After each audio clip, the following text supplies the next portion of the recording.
Welcome back to the Historic Crime Vault. I am Dr. Victor Blackwood, and today, we delve into one of the most infamous and chilling cases in history. The streets of Whitechapel, London, were terrorized by a shadowy figure known as Jack the Ripper. Join me as we uncover the grisly crimes that have puzzled investigators for over a century.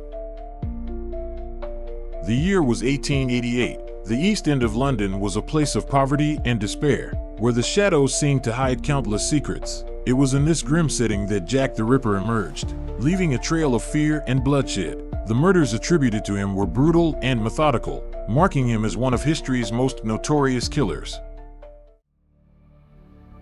The Ripper's reign of terror began on the night of August 31st, 1888, with the murder of Mary Ann Nichols. Her body was discovered in Bucks Row, her throat slashed and abdomen mutilated. This was just the beginning.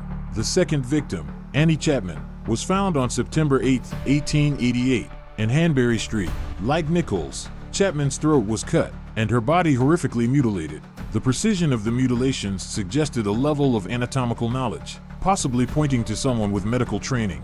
Elizabeth Stride and Catherine Eddowes were killed on the same night, September 30, 1888, in what became known as the double event.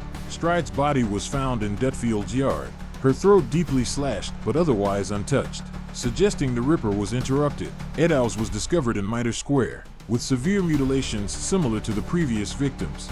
The final canonical victim, Mary Jane Kelly, was murdered on November 9, 1888, in her room at Miller's Court. Kelly's mutilations were the most extensive and gruesome of all the Ripper's victims, indicating a heightened level of rage and brutality.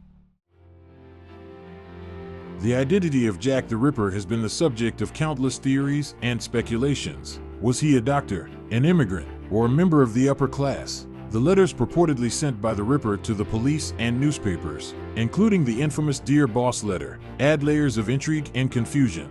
The motives behind these murders are as elusive as the killer himself. Some suggest a deep-seated hatred of women, particularly those who were vulnerable and marginalized. Others propose that the Ripper was seeking to send a message or fulfill a dark compulsion.